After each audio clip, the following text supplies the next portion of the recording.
I have a confession to make. There are a lot of critically acclaimed indie games that I don't like very much. A lot of them are games that might show up on greatest of all times lists, or that critics like to turn to for proof that games are art, but to me, a lot of these games are missing something important. This might be linked to the different reasons why people play games. Some games function more as experiences. They're not games you play to win, instead they invite you to be a passenger along for the ride, and over that ride's duration they allow you to experience moments of artistic and emotional expression that will hopefully mean something to you.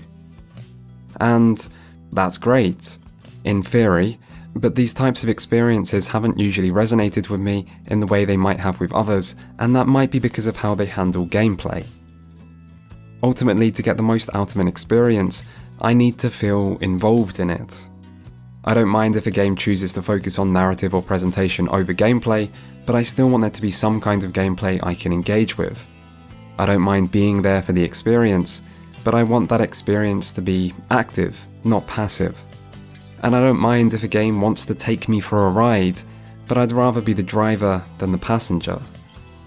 If I didn't want these things, I wouldn't play a video game to begin with. There are books and movies that can also provide incredible experiences, but there are times I don't just want to experience something, I want to play it. And so it's always seemed a shame to me how many interesting and acclaimed gaming experiences don't seem to try to meet that standard of interactivity and involvement that maybe I need to fully enjoy them. Because, in other ways, so much about these games can seem appealing. With the rise of indie gaming over the last decade, video games have become a lot more diverse and creative. Artistic vision has been allowed to take ascendancy over commercial viability, and developers have been able to take risks or be experimental in ways the mainstream gaming industry might not be willing to. The result has been many games that feature striking visuals or deep, complicated subject matters, games that explore topics rarely touched upon in ways unlike anything else out there. But these games often do this in a way where gameplay is secondary, almost as if they're trying so hard to be art, but they forget the inherent strengths of their own medium along the way. And while there is an audience for these types of games, and nothing wrong with people enjoying them, there's also a lot to be said in favour of any game that manages to be that kind of unique experience, but doesn't neglect gameplay to do so, and is instead able to interweave its gameplay with the narrative and presentation to produce something greater than the sum of its parts. This is the kind of indie experience that I want from this kind of game, and no developer is better at this in my eyes than Supergiant Games.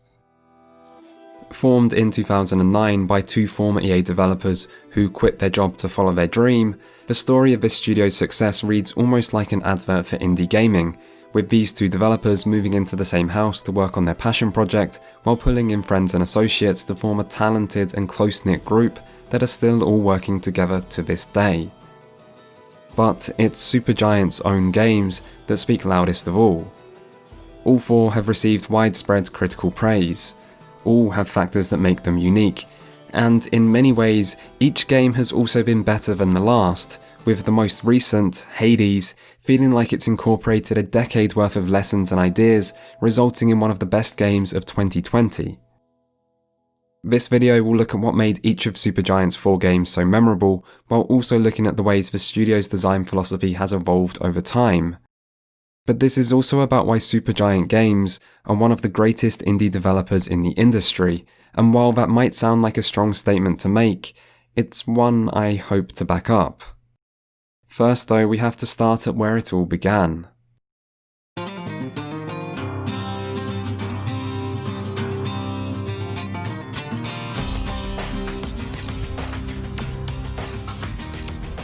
Released in the summer of 2011, Bastion is a game that may have benefited from being in the right place at the right time.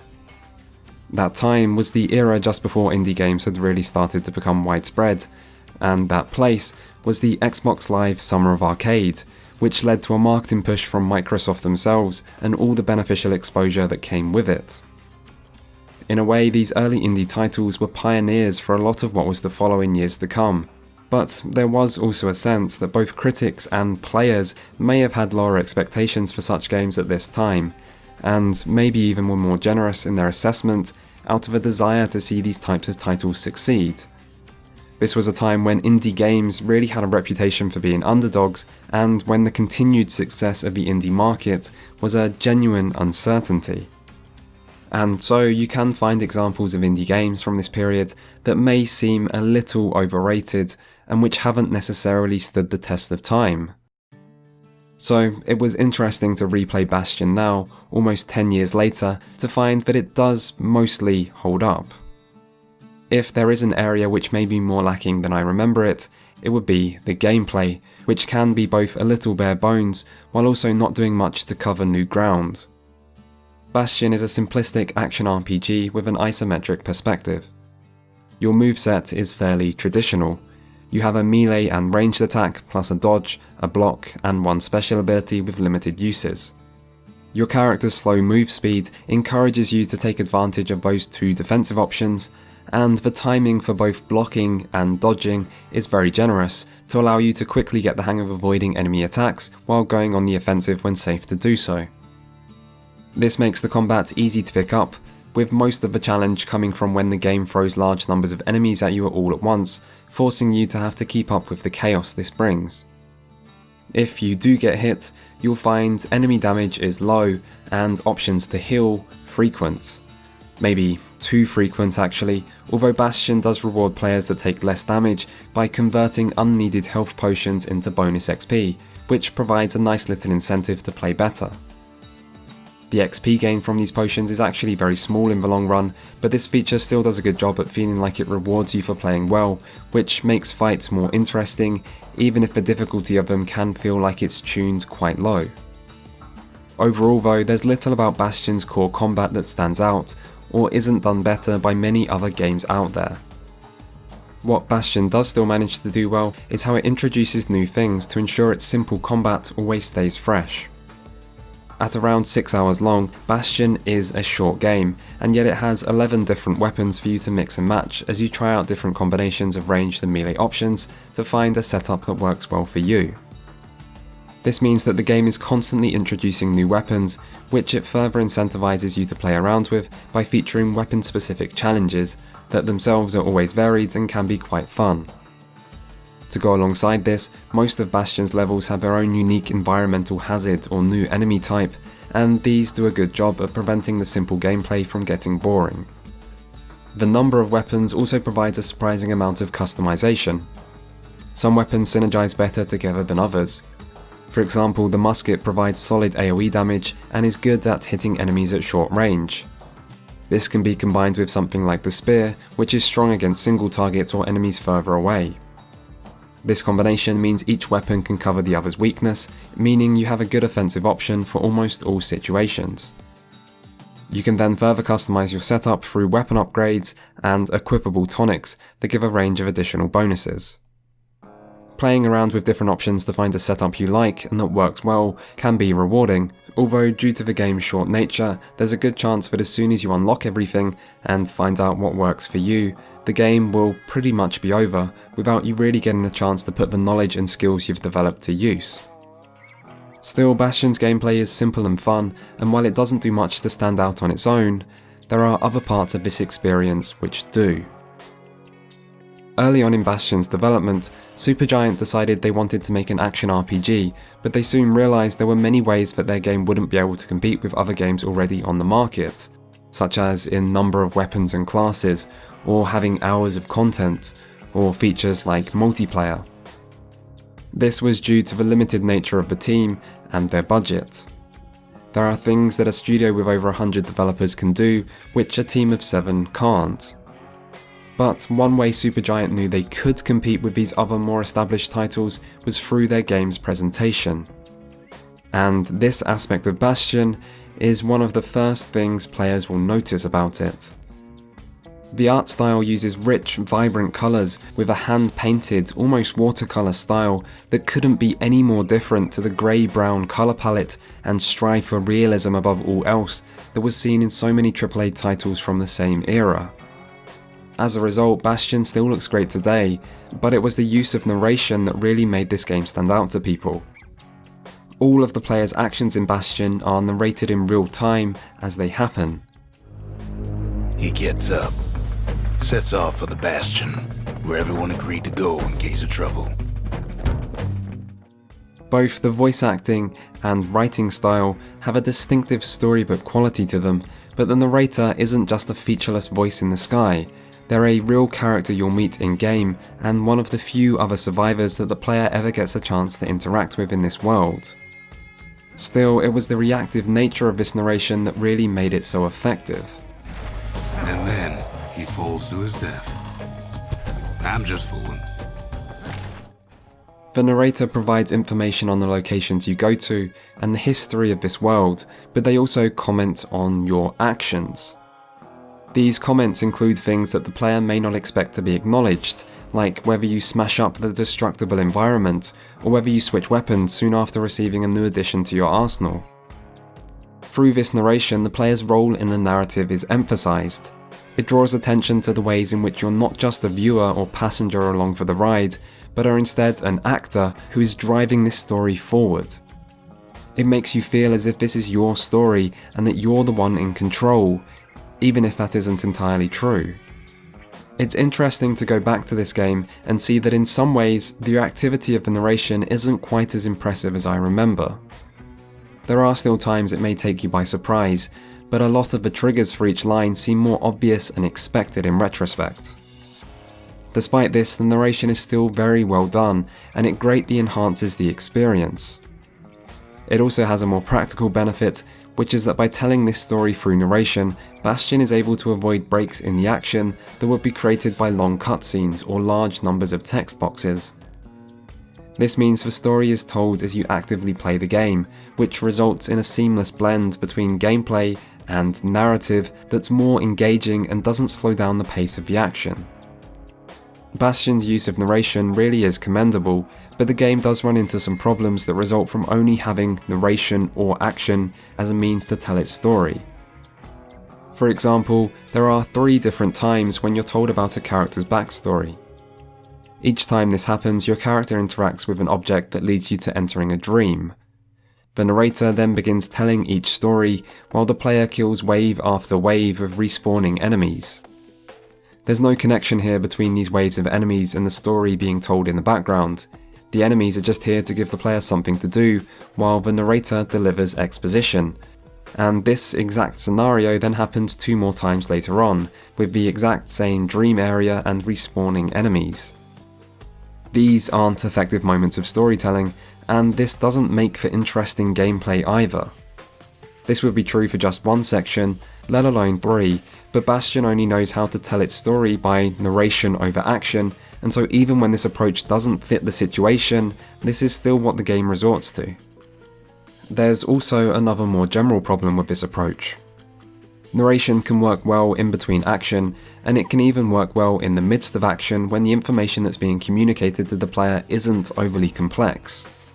But towards the later parts of Bastion's story, more and more details are revealed about this world and its history, and the narration can then shift from describing player actions into important periods of exposition.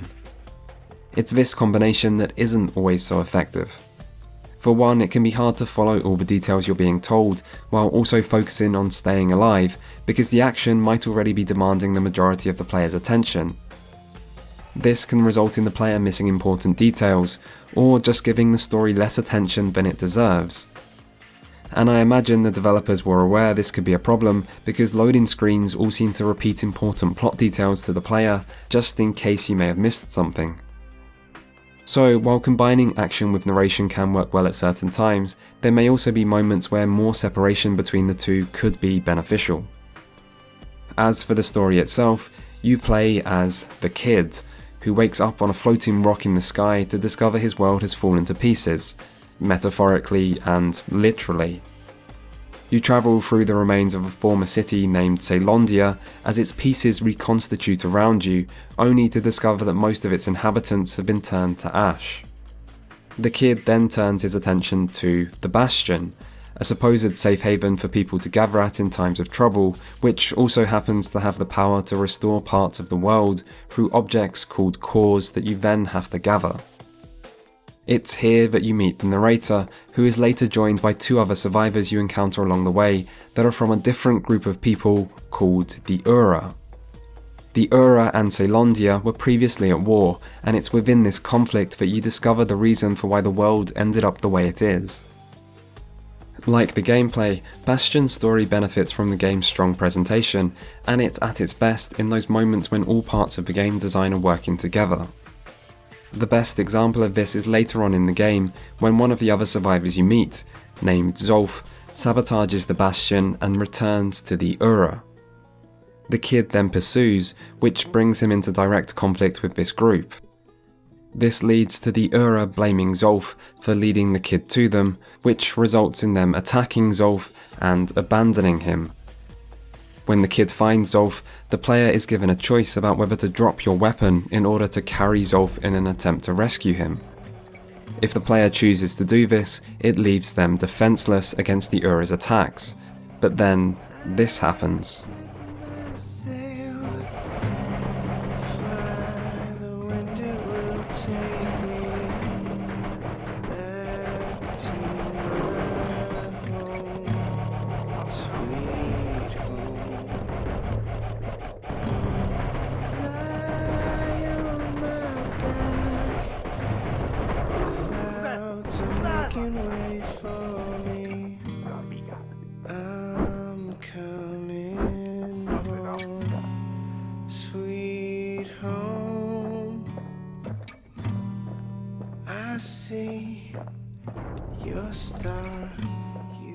Bastion's story is about conflict and the consequences it can have.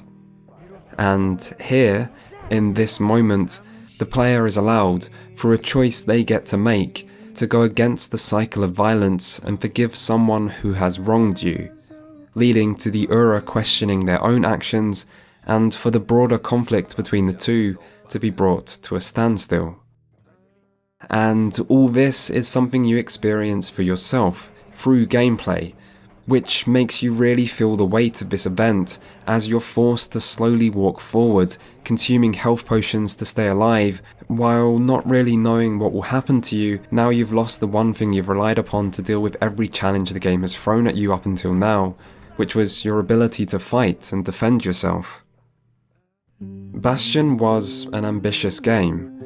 You can criticise its individual parts, and argue that the reception it received may have been more favourable than it really deserved, but at its heart, it's still a game that tried to do something different, and it did this by utilising the strengths of its medium. And while the combat can be a little derivative, and its combination of narration with gameplay doesn't always work to the story's advantage, it's still a very solid game that has some genuinely interesting moments that are worth experiencing. And that makes Bastion the kind of experience that I want from this sort of indie title, but for Supergiant Games, they were only just getting started.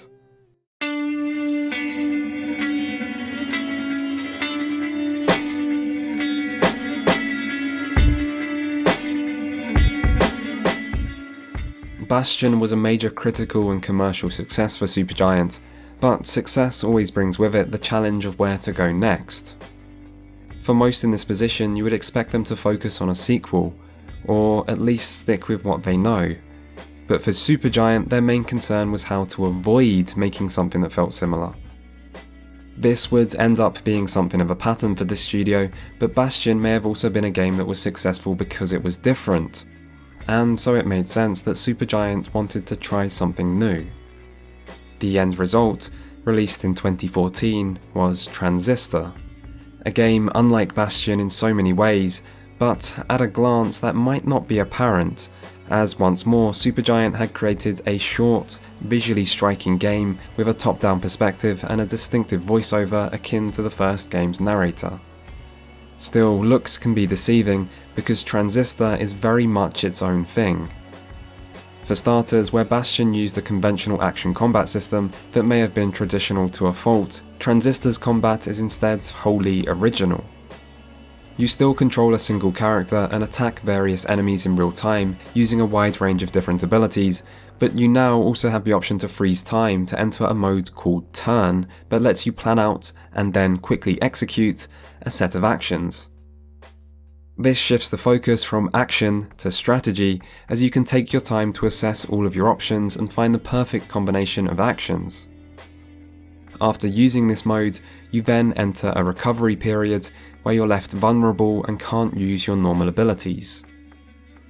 The idea behind this seems to be to take the best of both an action and turn-based combat system and then combine them, but I'm not sure if this system is actually a success.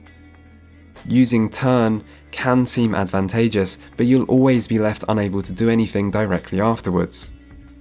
The effect this has on the gameplay is that it forces you to just wait around and run away from enemies for a period because there's nothing else you actually can do. Doing nothing is boring, and it makes it feel like you're being actively punished just for using the turn system in the first place. This encourages you to only use turn as a kind of defensive last resort type of option. However, you also automatically enter turn if your health is depleted, as long as your turn mode isn't already on cooldown. This happens every time you take damage like this, which means, really, you don't even need to actively use turn mode defensively because it will be triggered automatically anytime you run out of health. This means actively using turn mode is only really useful when you use it at the end of the encounter to finish the last remaining enemies, because then you won't need to worry about being locked out of using your abilities, as the fight will already be over. Of course, you can still use turn mode when you choose to, regardless of whether it stops you using abilities afterwards, and there might be a few clutch situations where this would be worth it, but in general, being forced into a period where you can't do anything but run away puts you at a pretty big disadvantage, and it just isn't very conducive to fun gameplay either. And so, despite being interesting, I wouldn't actually say Transistor's most unique gameplay feature is well designed. All this may make it sound like gameplay is a weakness for Transistor, but despite everything I've mentioned so far, it's not, because of something called the function system.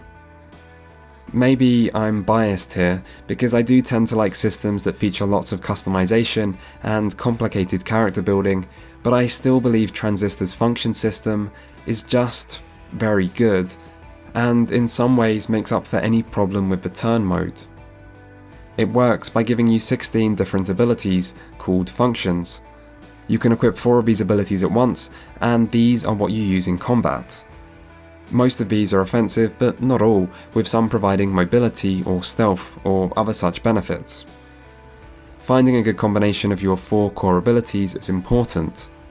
This will allow you to balance offense and defense, while giving you different attack options that might better suit different situations. If this was the extent of the function system, it would already be pretty good, but things get much more in depth than this, because not only can each function be used as an equipable ability, they can also be used to upgrade other abilities.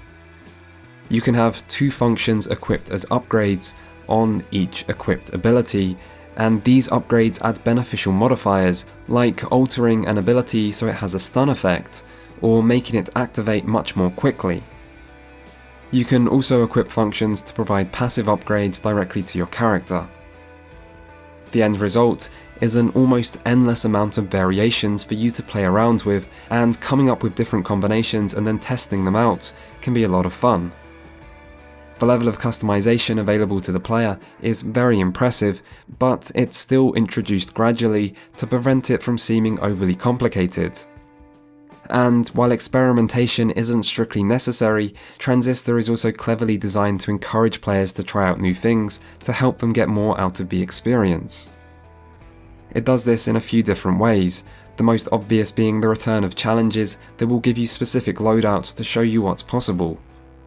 But Transistor also does this through more subtle methods, like how taking damage while your health is low and your turn mode on cooldown causes one of your abilities to be completely locked away from you for the next few fights.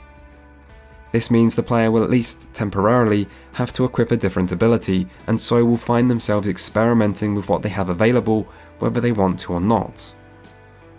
There's also no design elements that would discourage players from experimenting. Changing functions is quick and easy to do, and functions themselves don't level up in any way, so you're never punished for switching things out and trying different options. Overall, it's a great system that's full of potential, but Transistor ultimately has a similar problem to Bastion, which is that the game feels like it ends so quickly that you don't really get to appreciate the depth of its gameplay. And while experimentation can be very fun, you still aren't given many opportunities to put the results of your experimentation to use before the game is actually over. In some ways, the function system deserves better, but it's still preferable for gameplay to leave you wanting more than to overstay its welcome. As for the rest of the game, the high level of presentation is again immediately apparent. The environments in particular look amazing. Transistor has a little more downtime between action than Bastion, and it's to the game's advantage because it gives the player a chance to drink in the incredible art design of this world. Transistor is also more willing to shake things up with changes to perspective and other little tricks that ensure the experience remains a visual treat for its entire duration. This is also complemented by some good use of music that leaves almost every scene feeling like it's overflowing with atmosphere and style. It really is impressive what a step up Transistor's presentation is to Bastion's, because Bastion was already so good in this regard. The only thing players might find they miss from the previous game is the narrator. Transistor doesn't take the same reactive approach as Bastion.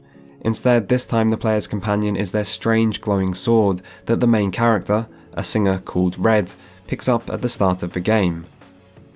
This sword is the Transistor that the game takes its name from, and within this sword is the consciousness of a man Red knows. It's this man who will speak to you throughout the game, and while this character serves a similar function to Bastion's narrator, this is done in a very different style, with much more focus placed on Red and the man's relationship, as opposed to Bastion's signature approach of describing player actions. Red herself has lost the ability to speak, but rather than being a silent protagonist for the player to project themselves into, she still maintains a large amount of personality, which is able to shine through when Red finds ways to communicate via writing or by taking actions within the narrative. The narrative itself is confusing. Bastion may have had a few moments that were hard to follow, but that was more a result of its method of storytelling. Transistor is instead much more abstract and deliberately vague. The game takes place in a strange futuristic metropolis called Cloudbank, a place of constant change where the population can vote on various aspects of daily life, like tomorrow's weather. However, something seems to have gone wrong here, and the player finds themselves being attacked by strange robotic entities known as the Process. Initially, you're given very little information about what's going on within this story, and even when you start to find some answers, there's still much left unexplained. Many of the details are hidden away within text descriptions that are connected to your functions, and the experience of piecing together this puzzle and understanding what exactly is happening is very reminiscent of a game like Dark Souls. Whether this is a style of storytelling you enjoy is down to personal preference, although I do think there's something less effective about this approach in a game with such a limited duration. To continue the comparison with Dark Souls, in that game the lore is spread out, and discovering it is both gradual and optional. Transistor instead feels like it's packed a whole game's worth of background details into a much shorter experience, and the direction the narrative takes makes it seem more necessary to have at least some understanding of what's actually happening. Also in Dark Souls, it feels like you're meant to be lost, and the player's confusion and uncertainty is mirrored by their in-game character. In Transistor, this isn't the case, and the player is basically alone in not understanding many details of this story. The narrative does feature some interesting concepts, like how the functions you use in combat are actually NPCs that have been absorbed by the Blade, and each one comes with their own backstory that connects to the function's gameplay applications. The setting itself also stands out through both its style and originality, and once more the strong presentation feels like it elevates the experience, particularly in regards to the use of music, which is given a more personal touch due to Red being a singer. Some other lessons seem to have been learned since Bastion as well, like how important narration now takes place outside of combat, or how travelling to different places in the world is more seamless and immersive. And so Transistor feels like a game that's full of interesting concepts and ideas that sometimes stumble in their execution. How high an opinion you have of this game might have a lot to do with how willing you are to rate an experience on the basis of its aesthetic qualities. Transistor is beautiful. Regardless of any flaws it might have, it's never lacking in style, atmosphere, or emotion, and it doesn't exactly lack substance either. Its function system alone has more depth than the game seems to know what to do with, and you could argue the story has a similar problem with its lore. In this regard, Transistor's real issue may have more to do with its structure. It's as if its ambitions exceed its 6-hour length, and maybe Supergiant thought something similar, because their next games were going to take a radically different approach, in this way and others.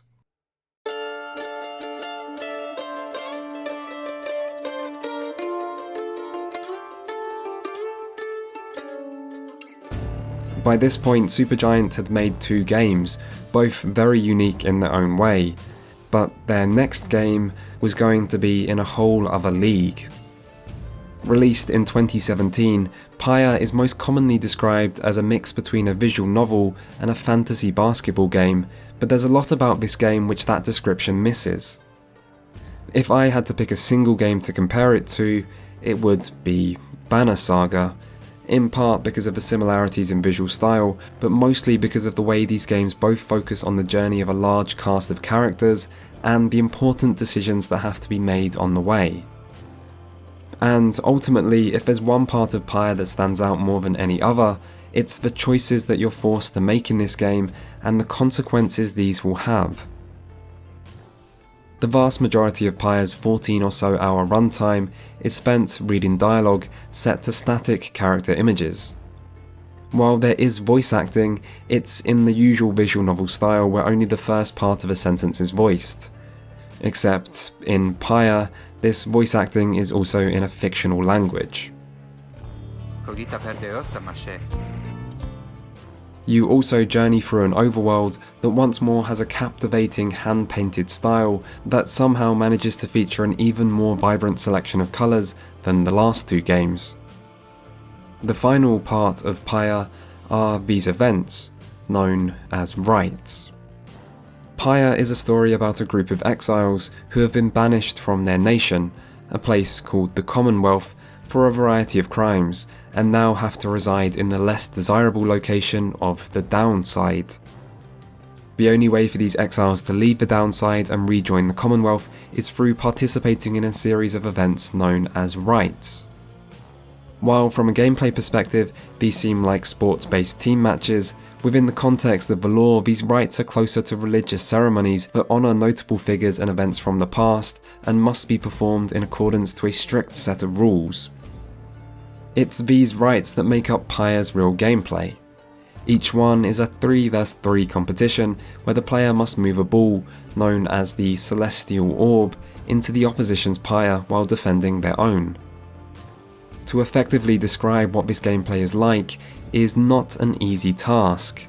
To do so in few words, even less so, but I'll do my best. While the common analogy of fantasy basketball makes sense in some ways, it's important to understand that you only control one character at a time, while both of your other characters remain completely stationary unless you switch control to them instead.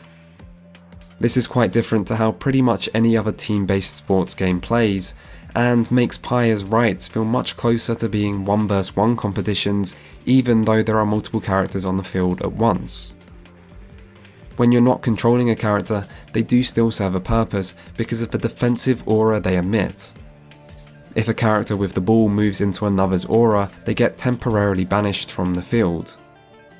A character's aura can also be expelled by any character not carrying the ball in an offensive move that can be used to banish any opposition character.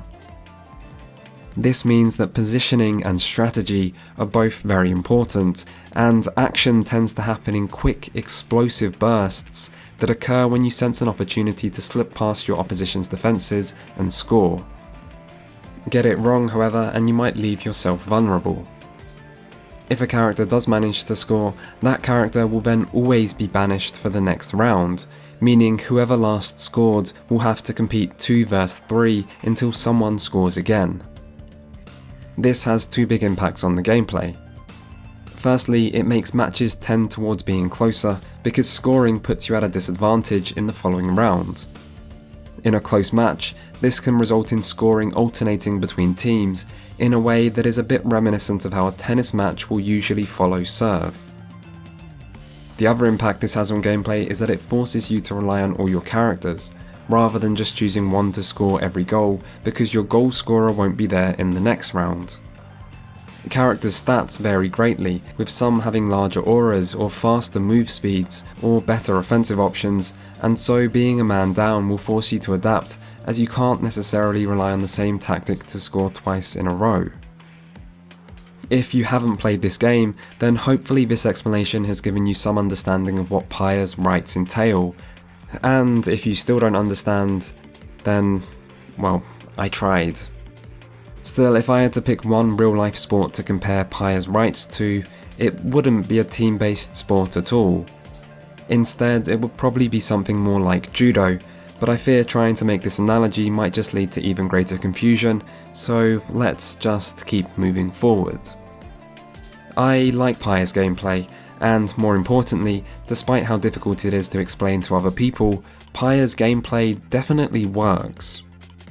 It can take some time to get into, which isn't helped by how much dialogue there is between every match, meaning it might take several hours of actual playtime before the gameplay starts to click. It's also a system that feels better on the highest difficulty, because the AI feels like it's deliberately going easy on you on normal, which can actually make the gameplay harder to get into, as you may only understand how to play properly yourself by seeing your opposition play against you. Playing against the AI is really your main way of learning the game, and turning the difficulty up makes the AI a better teacher. There is multiplayer in Pyre, but only the local kind, with no option available to play online, and that's a shame because it would be interesting to see if the gameplay still works in a human vs human scenario with 2 experienced players. I have a feeling that the gameplay systems would probably buckle at some point if player skill levels became high enough, with a strict meta forming where only certain characters and strategies would be viable. As competitive player vs player Pyre isn't a thing and unfortunately never will be, this hypothesis will have to remain untested, but the main point is that for what it needs to be, Pyre's gameplay works, and for how unique this system is, that feels very impressive. Of course, the best thing about Pyre's gameplay is the contextual meaning it gains through the narrative. In Pyre, your group of exiles must compete with other rival teams to determine who gets the honour of being liberated and returning to society. It's this goal of liberation that creates a lot of the story's drama and tension. Liberation only occurs through specific rites, and only one character at a time per liberation rite will get the chance to walk free. You have to choose which character on your team gets to be chosen for this, and then you need to win. If you don't, then it will be a member of the opposition team instead that will be rejoining the Commonwealth, and you'll have to wait several more in-game weeks before another chance will be available. There's no fail state in Pyre. You can lose every rite you participate in, and the story will keep moving forward while accounting for every one of those losses within the narrative. This means the tension that comes from these liberation rites is very real. The result genuinely matters, and so does your decision about who to choose for liberation. Each character has their own reasons for wanting to escape the downside, as well as their own benefits that they bring to the team. You'll also soon discover that even if you win every match, there won't be enough liberation rites to free everyone, and so you'll be forced to weigh your opinion of these characters against their gameplay utility and the narrative benefits that might come from their liberation. The opposition teams all have their own characters as well, which can further complicate your emotions in these moments, as these characters are also fighting for their freedom, and some of them deserve it. And so these rights that you compete in have a narrative weight you can feel when you play the game, which in true Supergiant fashion is enhanced by Pyre's stellar presentation. And in these key moments, every part of this experience seems to come together. The stars align, the music kicks in, and the narrator welcomes you to the field as the story stakes are raised, insults or salutations with your opposition exchanged, and key decisions made. Decisions that matter, that mean something to these characters and will have to be made by you. And then, and only then, do you play. If you ever use the load function in this game to prevent a loss, or play on a difficulty setting you know is too easy, you're doing yourself a great disservice. The tension these moments create when you know the result is permanent and the difficulty is high enough to ensure losing is a real possibility is so important to this experience. It's like the difference between watching a sports match live compared to watching a recording when you know the result. In many ways, Pyre understands why we enjoy sports better than some actual sports games. As anyone that follows a particular sport closely knows, the appeal is as much about the context of a match as it is about witnessing skillful play. We follow a team over months or years, seeing all their ups and downs, learning about their players and their history, all to witness these moments that matter. And as much as we might enjoy seeing the best players in the world competing at the highest level, really, we're there for the story. And so the greatest sporting moments are always about the great stories they create, and it's the context that gives them so much meaning. Pyre understands this. It's a sports game that focuses on story and characters, and uses its fantasy setting to create higher stakes and better drama than an actual sports game could ever hope to naturally achieve. And I love it for that. A story-focused sports game is exactly the type of thing I never knew I needed, but I'm happy to have found. Pyre might be more polarizing than any other game in this video.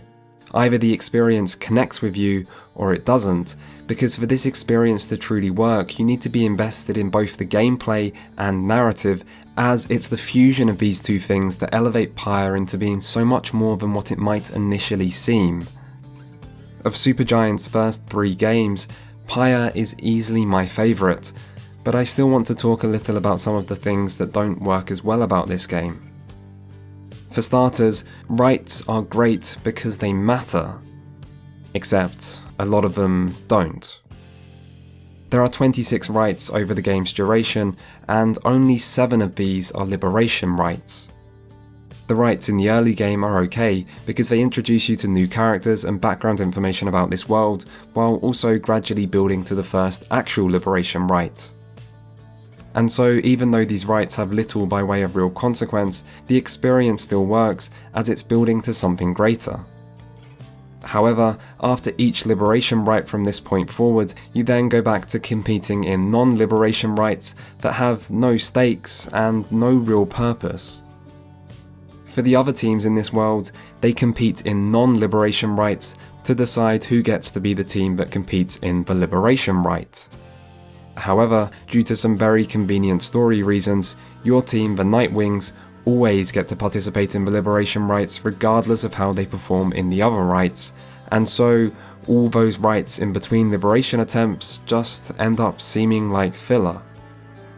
The only real impact that the results of these matches has is on XP gain, but the difference in XP from winning and losing is small, and not enough to make the results in these situations feel meaningful. In fact, sometimes losing even gives you more XP than winning for some reason. The best solution to this problem of unimportant rights would be a narrative solution, but this would probably be hard to implement. However, this issue could still be at least partially addressed through simple mechanical changes, like by increasing the XP difference between winning and losing, as well as adding a morale system that gives temporary stat penalties on losses. Pyre also has a problem with its difficulty in general, and it's one that's been present in each of Supergiant's games so far. This time it's more important though, due to the relationship between the difficulty and the narrative. Neither Bastion nor Transistor had traditional difficulty settings, instead opting for lists of optional modifiers that each brought their own additional challenge that could be toggled on and off as the player desired. The problem with these systems was that both Bastion and Transistor are quite short. Highly customizable difficulty settings work better in longer games, or games with greater replayability, because then the player is able to gain enough familiarity with the game to know what kind of experience they want to create. In a 5-hour game, that's not really possible, and so players who want a challenging but fun experience are left trying to figure out for themselves the best way to create this. As a general rule, short games are better served by simple systems, and the default options of easy, normal, hard are much easier to understand than these long lists of optional modifiers.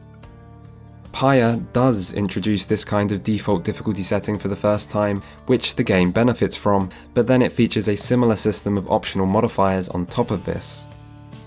The problem is that the hard setting may not be hard enough, and the optional modifiers once more don't provide a clear indication of how to create the best experience.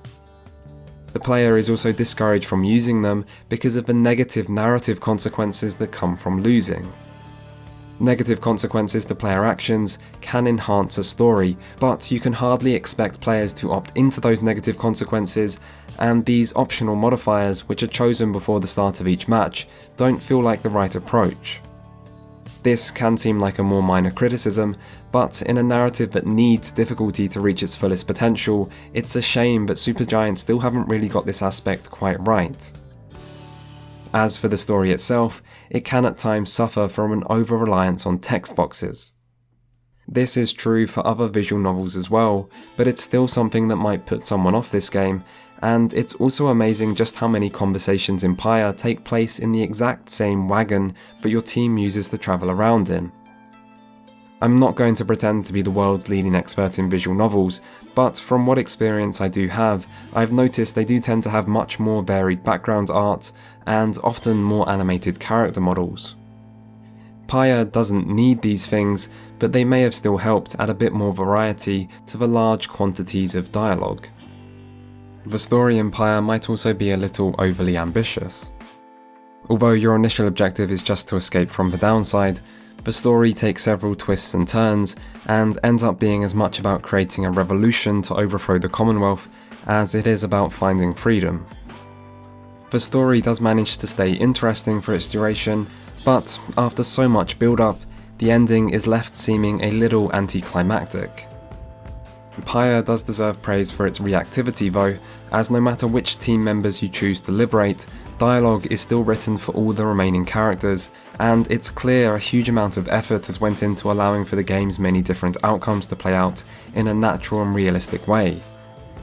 Pyre also benefits from its rich lore and detailed world building, but unlike Transistor, the player's knowledge of this stuff feels much more optional this time around, and the story is ultimately better as a result.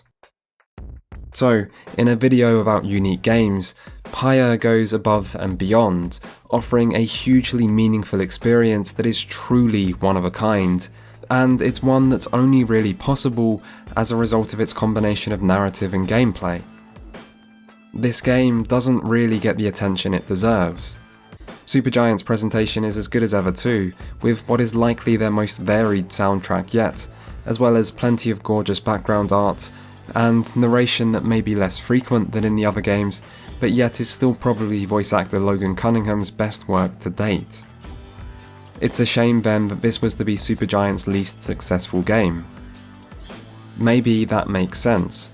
A narrative-focused sports game is a hard sell, if you can even work out how to sell it to people in the first place, but I'm still grateful this game exists. And if Pyre did underperform, Supergiant wouldn't have to be worried about that for too long, because they were about to strike gold.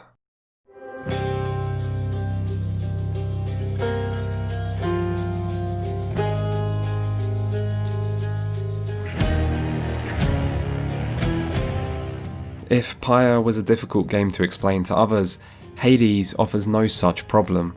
It's an action roguelike where you play as the Lord of the Underworld's son as he tries to battle his way out of hell and resolve his deep-seated daddy issues along the way.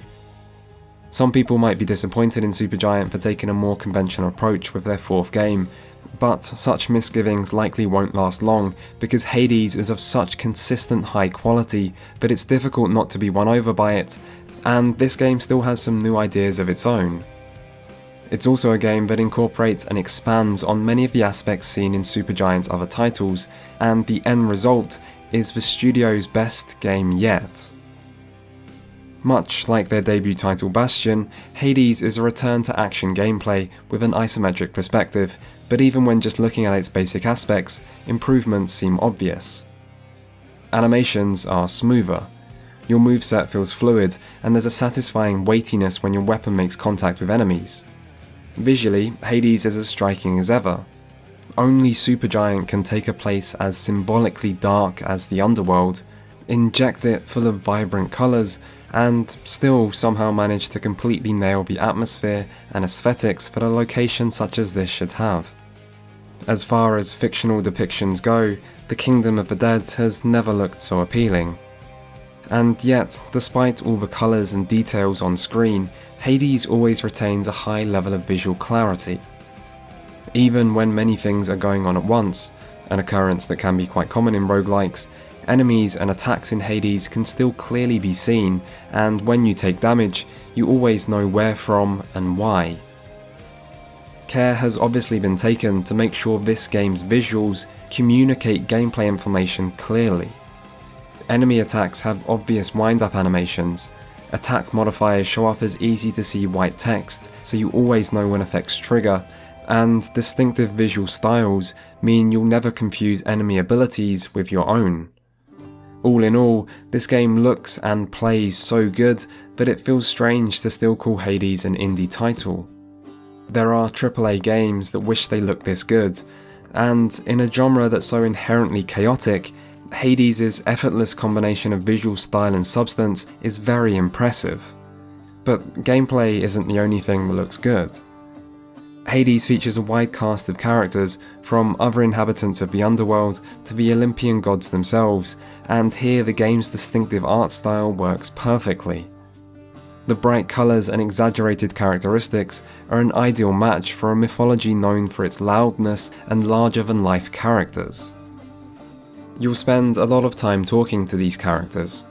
All dialogue is voiced, and the quantity of voice acting is staggering. You'd be hard-pressed to find another game at this price with this much voice acting in it, and this certainly wasn't achieved by sacrificing quality. The voice acting is as strong as ever, and at almost 70 hours of playtime I'm still experiencing constant new lines of dialogue. It's not just the magnitude of all this voice acting that's so remarkable though, it's also the reactivity. Maybe it shouldn't be a surprise. Reactive narration was how Supergiant first made a name for themselves with Bastion, and while not as direct, this kind of reactivity didn't go away in their next games. But whether its presence is surprising or not, still doesn't stop me from being impressed at the range of things characters will react to in this game. My favourite examples are from the boss fights. As Hades is a roguelike, you'll be dying a lot, which means the bosses you face will become close acquaintances, and these characters will react to you winning or losing against them in subsequent conversations. But they also react to things you wouldn't expect, like using certain attacks. After using the special ability of Aphrodite against Hades, which usually has a charm effect, he responded by saying this. Pure passion coming up. You cannot swim me, boy. And that's not even the only voice line for this exact occurrence. Who dares threaten my little godling? This must be some sort of jest. Really, the amount of things that can lead to specific dialogue is incredible. There's something so satisfying about turning up the difficulty and then walking into a boss fight, only to have the boss comment on the exact difficulty modifier you just selected. Still, it's not just the small details that the game responds to. Characters also comment on story events, and through this reactivity, you become much more immersed in the narrative because your role in it is actively acknowledged. This is also true for many parts of Hades' mechanics. Many games feature player death and resurrection, but few have in-game explanations for what exactly is happening. In Hades, this all makes sense, as does the reason for why your character is continually trying to escape. And even after you achieve this goal and beat both the game's first and second ending, there's still narrative reason for why the player keeps going back for more. Other aspects of the mechanics are also accounted for, like how the main upgrades you find each run, called boons, are gifts given to you by the gods of Olympus who are trying to help you escape and gifting you some of their power. Even some of the things you may not think of are given explanations, like the fact that the dungeons you go through are procedurally generated, which is explained as a deliberate defense mechanism of the underworld that causes its rooms to realign at regular intervals to make escape by its inhabitants harder. This attention to detail aids the world building, and there's many elements of Greek mythology that are also incorporated, which gives the setting even more flavour. The high standard of presentation makes Hades an easy experience to get into, but so does its clever game design. There's so much depth and complexity to this game's systems, but each new element is introduced one piece at a time to prevent new players from getting overwhelmed. Initially, Hades might seem quite difficult, and being a roguelike, death will be a frequent occurrence.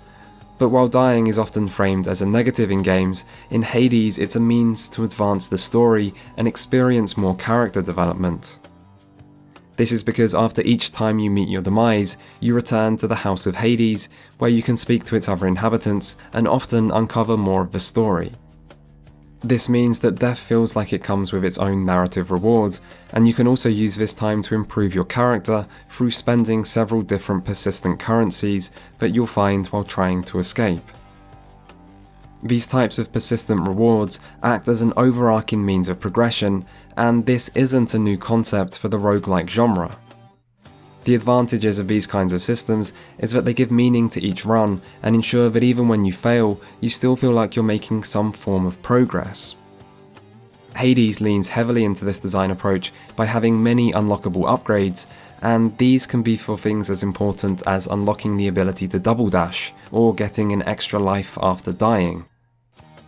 This creates a naturally declining difficulty curve, which will allow all players to get to the game's ending, providing they keep trying. When you take into consideration that Hades is much more narrative focused than most action roguelikes, this approach starts to seem like the right choice, because it allows lower skill players to still be able to experience all of the story, while preventing higher skill players from blowing through the experience too rapidly. There is a risk that a player might be too good at the game too quickly, which can still lead you to defeating Hades sooner than the narrative might ideally want you to, but this doesn't break the story, it just might make the order you learn about various things from characters a little less natural. Overall, the way Hades uses the mechanics of its genre as part of its narrative, while choosing to tell a story that only makes sense to be told this way, once more showcases the way Supergiant always seem to be trying to connect narrative and gameplay in ways that work. For many roguelikes, the player's driving force to reach the game's conclusion is down to enjoying the gameplay. Hades doesn't lack this kind of gameplay motivator for reaching the game's ending, it's just that it's able to add a narrative motivator as well, and the overall experience is made more meaningful as a result. Regardless of how long it takes you to complete your first run, the journey will still be interesting thanks to the large variety of weapons and boons that are available to you. Like all good roguelikes, no two runs will ever be the same, and escaping the underworld is as much a test of your ability to make good decisions as it is a test of mechanical skill. Your basic moveset involves a normal attack, a special attack, a cast ability, a dodge, and a special ability that charges up with time. All of these can be upgraded through boons, which are acquired from the gods after completing certain dungeon rooms. You have a choice of which room to enter, as well as which boons to select out of a list of 3 options, and then there are several other factors to consider along the way, like whether to enter the higher risk reward Chaos Gates, which give temporary penalties that turn into valuable upgrades after a set amount of time.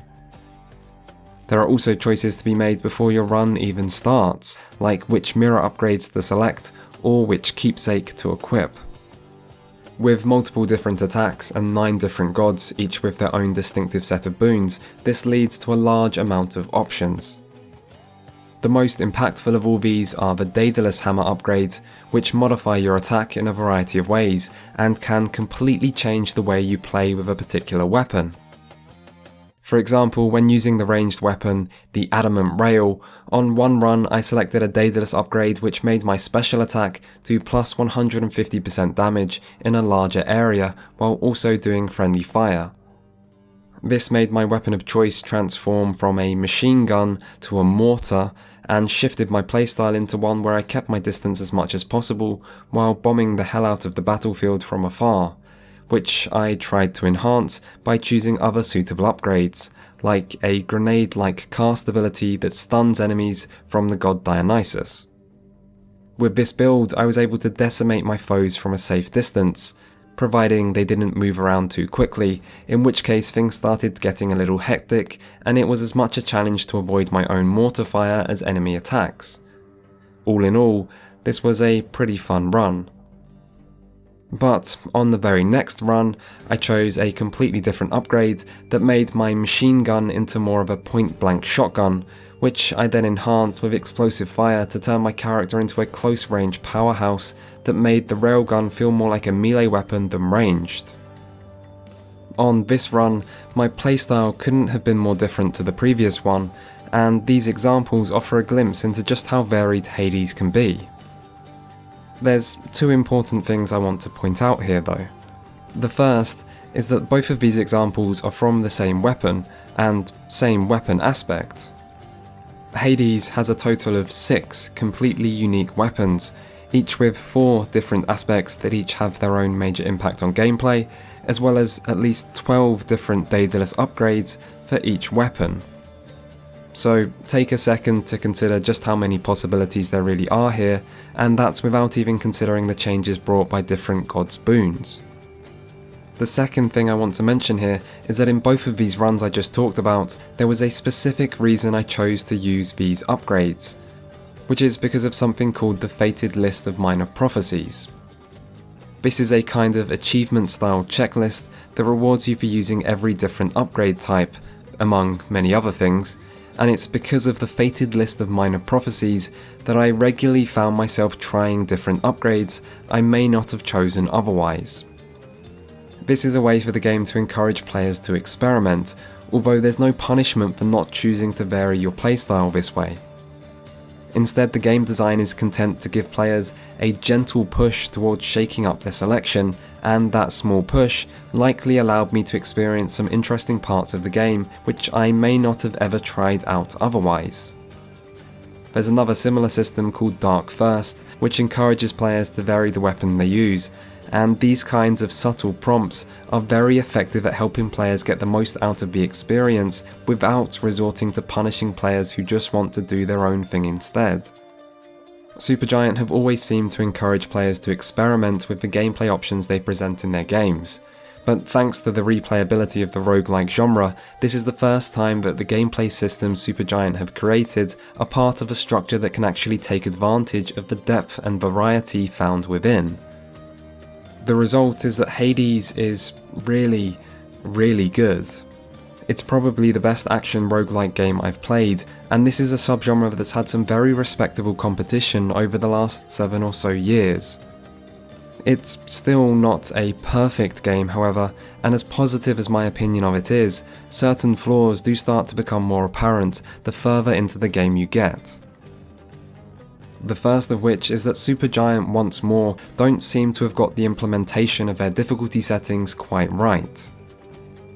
After you've completed your first successful run, you're given the option to make the experience harder using something called the Pact of Punishment, which adds heat. These are various modifiers that can be toggled to increase the difficulty. Each level of heat unlocks new rewards from bosses, and you use these rewards to upgrade your weapons. This means you'll get rewards for the first time you beat the game on Heat 1, and then Heat 2, and so on. However, this is true for all 6 weapons. So to unlock all Heat 1 rewards, you would need to do 6 runs on Heat 1 or higher with each individual weapon. The rewards you get from this are very useful, so the player is incentivized to grind out these rewards in this way before they actually increase the difficulty to Heat 2. The problem is, Heat goes all the way up to 63, and the difference that one level of Heat makes, particularly early on as you first start to add modifiers, is absolutely tiny. At the same time, Hades has many persistent upgrades, which can actually mean the difficulty gets considerably lower after the very first time you complete a run, as you may still be spending currency on further upgrades. So instead of the game's difficulty gradually scaling up to ensure there's always some level of challenge to keep players interested, the challenge instead falls off a cliff. I imagine many players will accidentally end up with long win streaks at this point in the experience because victory almost starts to feel guaranteed, and this period of little challenge and little excitement can last a long time. Basically, it will stay this way until you realise that your enjoyment of the game is more important than grinding out resources efficiently, and then start to skip ahead in heat levels to reset the game's level of difficulty back to where it should be. This may sound like a minor problem, but it has a big impact on the experience, because for a roguelike, losing is an integral part of what makes the experience fun. There has to be a difference between good runs and bad runs to make you care about which upgrades you get, and to create tension in boss fights, and to make sure the player feels like the skills they've developed are being rewarded. Roguelikes need challenge, they rely on it, and after a strong beginning, Hades starts to fail at this. What's annoying about this though is that it's such an easy problem to fix. All that would be necessary is changing heat from being weapon specific to being global, while decreasing the amount of resources needed to upgrade weapons. This would mean that as soon as players beat the game on Heat 1, they would be incentivized to move on to the next level so that the difficulty can scale more appropriately. This would also have the added benefit of reducing the amount of grind needed to unlock each weapon's full potential, so it would actually increase player willingness to experiment by allowing them to use a more varied selection of weapons. Instead, the game design is ultimately encouraging players to have a more boring experience after their first clear, and it's strange that a game that spent time in early access has this kind of clearly noticeable problem in the final product. I can only assume that for Supergiant Games, implementing difficulty has never been a very big priority for the studio, but with Hades this is such a shame because the gameplay clearly deserves better. It also doesn't help that a mechanic called Death Defiance exacerbates this problem. Death Defiance is like an extra life that allows you to continue your run after you would have died.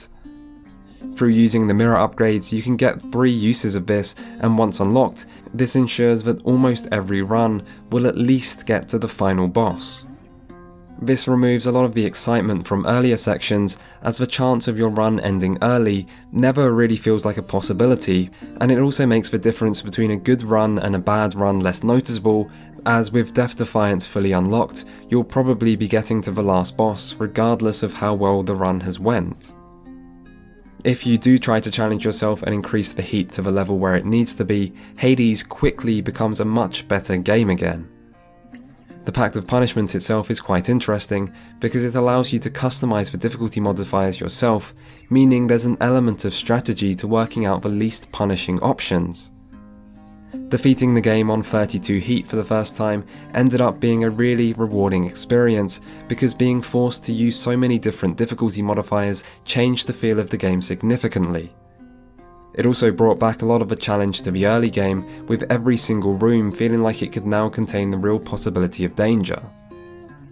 The process of having to try multiple runs as I tweaked the Pact of Punishment to find the most viable selection, while learning how to handle some of the new modifiers I was forced to play with, was very similar to the enjoyment that came from beating Hades for the very first time, and I wonder how many players will never get to experience the enjoyment that comes from this because they're so busy playing the way the game seems to want you to, by grinding out low heat levels until they ultimately get bored and move on to something else. So as a 30 to 50 hour experience, Hades is as good as an action roguelike gets, with well designed gameplay, a great amount of very enjoyable variety, and skillful integration of its narrative that adds a lot of meaning and flavour to the experience. If you play further, cracks do begin to show, and Hades might also start to seem like it's a little light on enemy and boss variety. There is a Pact of Punishment that adds hard modes for each boss, but that still doesn't prevent the feeling that you see some of the same boss fights and enemy rooms a few too many times, and when you consider just how much of the studio's resources must have went into the near endless amounts of voice dialogue, you have to wonder if all of the budget was necessarily well spent. But this doesn't prevent Hades from being a great game. So much of the DNA of Supergiant's other titles can be seen within this game. Hades takes the action gameplay from Bastion, alongside the depth and customization options of Transistor, and the character development and reactivity from Pyre, and all this is once more combined with the studio's signature style and endlessly impressive high quality presentation. Hades is a perfect game to act as someone's introduction to the roguelike genre, and yet its unique focus on story makes it an experience that will still feel fresh and exciting to any genre veteran. By incorporating the narrative into almost every aspect of game design, Supergiant have once more made a game greater than the sum of its parts that manages to be memorable in ways not all games can achieve. And yet, just as before, gameplay hasn't been sacrificed in any way to achieve this. And now, for the first time, the roguelike structure has really allowed the depth and variety of the gameplay to shine as brightly as it truly deserves. It's so rare to see a developer show such clear signs of improvement with every game they release, and yet still retain all of the distinctive aspects that drew you to their games in the first place. It's also rare for a developer to create experiences so full of creativity and uniqueness, but still try to utilize their gameplay in interesting and effective ways. Having now created 4 very different games, each memorable for their own reasons, the talent of this studio is hard to ignore, and when viewed in its entirety, Supergiant's full body of work makes for a truly impressive collection. I said at the start of this video that I thought Supergiant Games might be the best indie developer in the industry, and I meant that. But the reason they're so great isn't just because their games are really good, which they are, or because they skillfully combine narrative and gameplay in a way which appeals to me personally. What really makes them the best in my eyes is that their games are always exciting. There's nothing else quite like them, and the older I get and the more games I play, the more that becomes something I value. In an age of sequels and remakes, of iteration and imitation everywhere you look, a developer like Supergiant shouldn't be taken for granted.